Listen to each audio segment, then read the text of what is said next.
गुजरात में क़यामत की निशानियों वाले अफसोसनाक और शर्मनाक वाक़यात पेश आना शुरू हो गए। थाना सदर गुजरात के इलाका गांव कोटली कद्दू में एक बाप ने अपनी बेटी को जिनसी हवस का निशाना बनाया।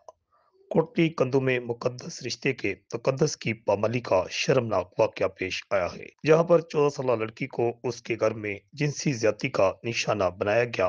मुलजम मौका से फरार हो गया। मुतासरा लड़की की वालदा दरखशिंदा बीबी थाना सदर गुजरात पहुंच गई और अपने खावंद इकराम पर संगीन इल्जाम के बाद उसके खिलाफ मुकदमा दर्ज करवा दिया। FIR के मुताबिक ये इल्जाम लगाया गया है कि मेरी 14 साल बेटी घर में अकेली थी, उसको उसके बाप इकराम ने जिनसी हवस का निशाना बनाया, उसका मुकदमा दर्ज किया जाए। थाना सदर गुजरात पुलिस ने दरखशिंदा बीबी की मदयत में उसके शोहर इकराम के खिलाफ मुकदमा दर्ज कर लिया। पुलिस ने मुलजिम की गिरफ्तारी के लिए छापे मारना शुरू कर दिए हैं। इससे पहले भी गुजरात समेत पंजाब के कई इलाकों में ऐसे शर्मनाक वाकयात पेश आ चुके हैं। रिपोर्ट अल हिजाज न्यूज गुजरात।